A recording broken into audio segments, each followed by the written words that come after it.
স্বামীর ফল করে জান্নাত মন্ডল বাড়িতে যাওয়ার পরে শীতের দিন তো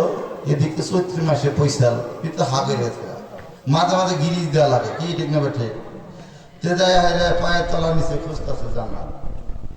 খুঁজতে খুঁজতে খুঁজতে খুঁজতে জান্নাত আর খুঁজে পায় না তখন মনে করছে হুজুর বেড়া বাস করলো জান্নাত কোনো ওই যে পায়ে সবচেয়ে বড় ফাটা যেটা দুই গাছি ধরে মারছে দিয়ে ওখানে টান টান মেরে জান্নাত খুঁজবার গেছে মন করে তো চিৎকার দিয়ে উঠছে বিশাল ভাবে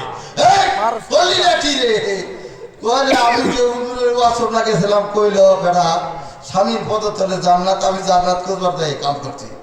এর মধ্যে তো ফেলে থাকার ব্যথা শুরু হয়ে গেছে রাগে ঠেলা আইলা পানিতে মহিলা নিলে দিছে পিটন আর পিটন দেওয়ার পরে সর্বনাশা হুজুর ব্যাকল হুজুর তোর কথাই আমি স্বামীর পায়ে নিচে জান্নাত খুঁজবার যাই তো আজকে আমার এই পিন্দের 12টা দশা এই আইলা পানির পিটন দিলে আমি ফিরে গেলাম কি ঠিক না ঠিক এইভাবে স্বামীর পায়ে নিচে জান্নাত না স্বামীর সেবা করতে হবে স্বামীর কথা মানতে হবে স্বামী অপছন্দ করে এরকম কোন কাজ কোন বিবি যেন না কথা আমি আপনাদেরকে বোঝাতে পারছি কি মা বোনের আমাদের রাগ করতেছে এবার মা বোনদের একটু জিতেই দিই নাকি কন না এলে কলে বেড়া কালকে মা তো খাইয়ে দিই তোর খবর আছে বলতেই তো পারে এদের আন্দোলন বড় মারাত্মক ভয় পাই পুরুষের একটা কথা আছে যে ওরা যেরকম আপনাদের জন্য পোশাক আপনারাও ওদের জন্য পোশাক উভয়ের জন্য কি ঠিক না ঠিক যার বউ নাই বউ মরছে আজকে হে বোঝে কাইকে কি মজা এই শীতের মধ্যে একলা মানুষের যেদিকে ঘুরন দিবে ভালো লাগে না শীত আর শীত করে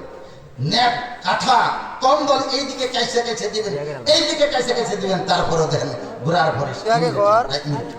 কি ঠিক না ঠিক এই যে একটা জিনিস মহব্বতের জিনিস দামি জিনিস আমি কই না নবী কয় সাহাবীরা শোনা পৃথিবীর মধ্যে সব চাইতে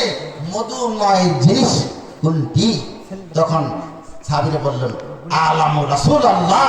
আল্লাহর পয়গম্বরই বলা জানেন আল্লাহর পয়গম্বর বলেন সবচাইতে মধুময় মধুকো আর যাইকো সবচাইতে মধুময় জিনিস হলো নারী আবার সবচাইতে তৃতীয় জিনিস কি সাহাবীরা বলল আলামু রাসূলুল্লাহ আল্লাহর পয়গম্বরই ভালো জানে পয়গম্বর ভালো জানে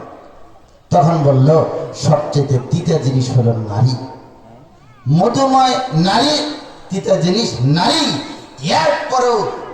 তৃতীয় কখন হয় যখন ওই যে মাসে মাসে দেখা দেয় চাঁদে ভেঙে ফেলাম না বুঝলাম না সবাই ওই সময়